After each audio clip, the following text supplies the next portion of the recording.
Hindi kami yung subversive na gusto namin tumbahin ang gobyerno. May damdam tayo.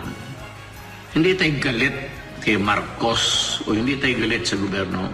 Yung mga Pilipino na ayaw ng gulo pero gustong may pagbabago.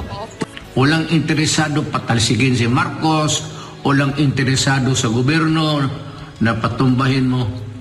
But we will ask that we will be heard from time to time so that government would know what the sentiments of the people are. And whether the sentiments or not, makinig lang kayo. Total kung mali, hindi sabihin ninyo, kapag mali, wala naman kami magawa. Sabihin niyo tama, wala rin kami magawa. Just the right to be heard.